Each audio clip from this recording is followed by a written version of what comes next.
ಇನ್ನು ಸ್ಪಷ್ಟ ಬಹುಮತವಿಲ್ಲದ ಕಾರಣ ಸಮ್ಮಿಶ್ರ ಸರ್ಕಾರ ಆಗ್ತಾ ಇದೆ. ಕೇಂದ್ರದಲ್ಲಿ ಸಮ್ಮಿಶ್ರ ಸರ್ಕಾರವನ್ನ ಬಿಜೆಪಿ ರಚನೆ ಮಾಡ್ತಾ ಇರೋದು. ಎನ್ಡಿಎ ಮೈತ್ರಿಕೂಟ ಸರ್ಕಾರ ರಚನೆ ಆಗ್ತಾ ಇದೆ.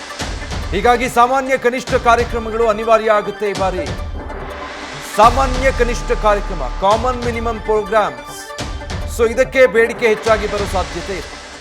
ಎನ್ಡಿಎ ಮಿತ್ರ ಪಕ್ಷಗಳಿಂದ ಬೇಡಿಕೆ ಬರಬಹುದು. ಸೊ ಬಿಜೆಪಿ ಕಾರ್ಯಕ್ರಮಗಳಿಗೆ ಈ ಬಾರಿ ಬ್ರೇಕ್ ಬೀಳೋ ಸಾಧ್ಯತೆ ಇದೆ. ಡೀಟೇಲ್ಸ್ ಕೊಡ್ತಾರೆ ಚಂದ್ರಮೋಹನ್, ಲೈವ್ ನಲ್ಲಿ ಜಾಯ್ನ್ ಆಗ್ತಾ ಇದ್ದಾರೆ. ಚಂದ್ರಮೋಹನ್, ಕಳೆದ 2 ಅವಧಿಗೆ ಹೋಲಿಕೆ ಮಾಡಿದಾಗ ಈ ಬಾರಿ ಕೇಂದ್ರ ಸರ್ಕಾರ ರೂಪಿಸಬೇಕಾಗಿರುವಂತಹ ಕಾರ್ಯಕ್ರಮಗಳು, ಅದಕ್ಕೆ ಬರಬಹುದಾದಂತಹ ಬೇಡಿಕೆಗಳಲ್ಲಿ ಏನೆಲ್ಲ ವ್ಯತ್ಯಾಸಗಳಾಗಬಹುದು ಅನ್ಸುತ್ತೆ? ಹೌದು ವಿಜಯ್, ಮುಖ್ಯವಾಗಿ ಈ ಬಾರಿ ಪ್ರಧಾನಿ ನರೇಂದ್ರ ಮೋದಿ ಅವರು ಸಮ್ಮಿಶ್ರ ಸರ್ಕಾರವನ್ನು ರಚಿಸಿ ಅದನ್ನು 5 ವರ್ಷಗಳ ಕಾಲ ಮುನ್ನಡೆಸ್ಕೊಂಡು ಹೋಗಬೇಕಾದಂಥ ಪರಿಸ್ಥಿತಿ ತಲೆದೋರಿದೆ. ಇದರಿಂದಾಗಿಯೇ ಈಗ ಬಿಜೆಪಿಯ ಕೋರ್ ಅಜೆಂಡಾದಲ್ಲಿದ್ದಂಥ ವಿಷಯಗಳನ್ನು ಈಗ ಕೋಲ್ಡ್ ಸ್ಟೋರೇಜ್ನಲ್ಲಿ ಇಡಬೇಕಾದಂಥ ಅನಿವಾರ್ಯ ಪರಿಸ್ಥಿತಿ ಬಿಜೆಪಿಗೆ ಬಂದಿದೆ. ಮುಖ್ಯವಾಗಿ ಈ ಹಿಂದೆ ಕೇಂದ್ರದಲ್ಲಿ ದೇವೇಗೌಡರು ಮತ್ತು ಅಟಲ್ ಬಿಹಾರಿ ವಾಜಪೇಯಿ ಅವರು ಪ್ರಧಾನಿಯಾದಂಥ ಸಂದರ್ಭದಲ್ಲಿ ಸಮ್ಮಿಶ್ರ ಸರ್ಕಾರವನ್ನು ಮುನ್ನಡೆಸಿದ್ರು. ಆ ಸಂದರ್ಭದಲ್ಲಿ ಸಮ್ಮಿಶ್ರ ಸರ್ಕಾರದಲ್ಲಿ ಇದ್ದಂತಹ ಎಲ್ಲ ಅಂಗಪಕ್ಷಗಳಿಗೂ ಕೂಡ ಒಪ್ಪಿಗೆ ಆಗುವಂಥ ಸಾಮಾನ್ಯ ಕನಿಷ್ಠ ಕಾರ್ಯಕ್ರಮಗಳನ್ನು ರೂಪಿಸಲಾಗಿತ್ತು. ಸಾಮಾನ್ಯ ಕನಿಷ್ಠ ಕಾರ್ಯಕ್ರಮ ಅಂತ ಅಂದರೆ ಮುಖ್ಯವಾಗಿ ಈಗ ಸಮ್ಮಿಶ್ರ ಸರ್ಕಾರ ನಡೆಸುವಂಥ ಸಂದರ್ಭದಲ್ಲಿ ಬೇರೆ ಬೇರೆ ರಾಜಕೀಯ ಪಕ್ಷಗಳಿಗೆ ತಮ್ಮದೇ ಆದಂಥ ರಾಜಕೀಯ ಒಲವು ನಿಲುವುಗಳಿರ್ತವೆ ಮತ್ತು ಸೈದ್ಧಾಂತಿಕವಾದಂಥ ನಿಲುವುಗಳನ್ನು ಕೂಡ ಹೊಂದಿರ್ತವೆ. ಕೆಲವು ಪಕ್ಷಗಳು ಬಲಪಂಥೀಯ ರಾಜಕೀಯ ಒಲವನ್ನು ಹೊಂದಿದ್ರೆ, ಇನ್ನು ಕೆಲವು ಪಕ್ಷಗಳು ಎಡಪಂಥೀಯ ಒಲವನ್ನು ಮತ್ತು ಜಾತ್ಯತೀತ ನಿಲುವನ್ನು ಕೂಡ ಹೊಂದಿರ್ತವೆ.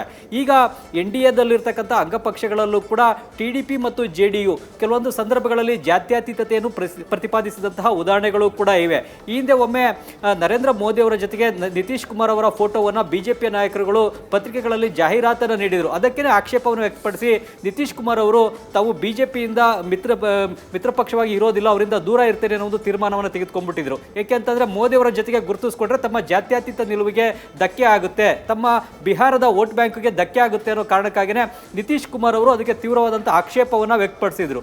ಈಗ ಅದೇ ರೀತಿಯಾಗಿ ಟಿಡಿಪಿಯ ಚಂದ್ರಬಾಬು ನಾಯ್ಡು ಕೂಡ ಕೆಲವೊಮ್ಮೆ ಜಾತ್ಯತೀತತೆಯನ್ನು ಪ್ರತಿಪಾದಿಸಿದಂಥ ನಾಯಕ.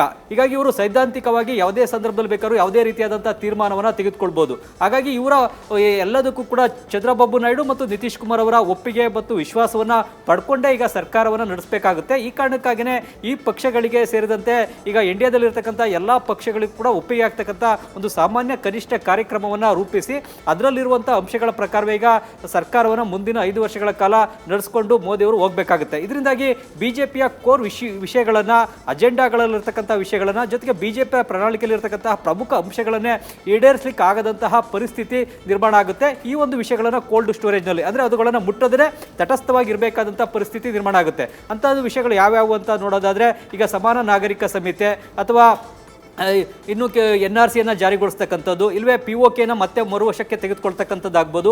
ಈ ರೀತಿಯ ವಿಷಯಗಳನ್ನು ಕೂಡ ಈಗ ಟಚ್ ಮಾಡಲಿಕ್ಕೆ ಆಗದಂಥ ಪರಿಸ್ಥಿತಿ ಬಿಜೆಪಿಗೆ ಮತ್ತು ಪ್ರಧಾನಿ ಮೋದಿ ಅವರಿಗೆ ನಿರ್ಮಾಣ ಆಗ್ಬೋದು. ಈ ವಿಷಯಗಳ ಬಗ್ಗೆ ಕೈ ಹಾಕೋದಾದರೆ ಅವು ವಿಷಯಗಳಿಗೆ ಸಂಬಂಧಪಟ್ಟಂತೆ TDP, JDU, JDS, RLD ಸೇರಿದಂತೆ ಉಳಿದ ಎಲ್ಲ ಮಿತ್ರ ಪಕ್ಷಗಳ ಒಪ್ಪಿಗೆಯನ್ನು ಕೂಡ ಬಿಜೆಪಿ ಮತ್ತು ಮೋದಿ ಅವರು ಪಡ್ಕೊಳ್ಬೇಕಾಗುತ್ತೆ, ಅವರನ್ನು ವಿಶ್ವಾಸಕ್ಕೆ ತೆಗೆದುಕೊಳ್ಬೇಕಾಗುತ್ತೆ.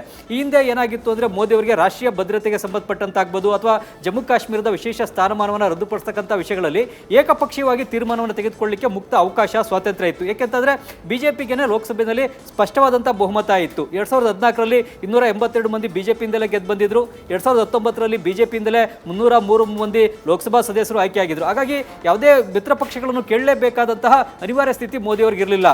ಮೋದಿಯವರೇ ಏಕಪಕ್ಷೀಯವಾಗಿ ತೀರ್ಮಾನವನ್ನು ತೆಗೆದುಕೊಂಡು ಅದನ್ನು ಜಾರಿಗೊಳಿಸ್ತಕ್ಕಂಥ ಶಕ್ತಿ, ಸಾಮರ್ಥ್ಯ, ತಾಕತ್ತು ಅವರಲ್ಲಿತ್ತು. ಆದ್ರೆ ಈಗ ಆ ಶಕ್ತಿ, ಸಾಮರ್ಥ್ಯ, ತಾಕತ್ತು ಇಲ್ಲ. ಯಾವುದೇ ಒಂದು ಪ್ರಮುಖ ತೀರ್ಮಾನವನ್ನು ತೆಗೆದುಕೊಳ್ಬೇಕು ಅಂದ್ರೂ ಕೂಡ ಈ ಮಿತ್ರ ಪಕ್ಷಗಳ ಒಪ್ಪಿಗೆಯನ್ನು ಪಡಿಬೇಕು, ಅವರನ್ನು ವಿಶ್ವಾಸಕ್ಕೆ ಪಡ್ಕೊಳ್ಬೇಕು.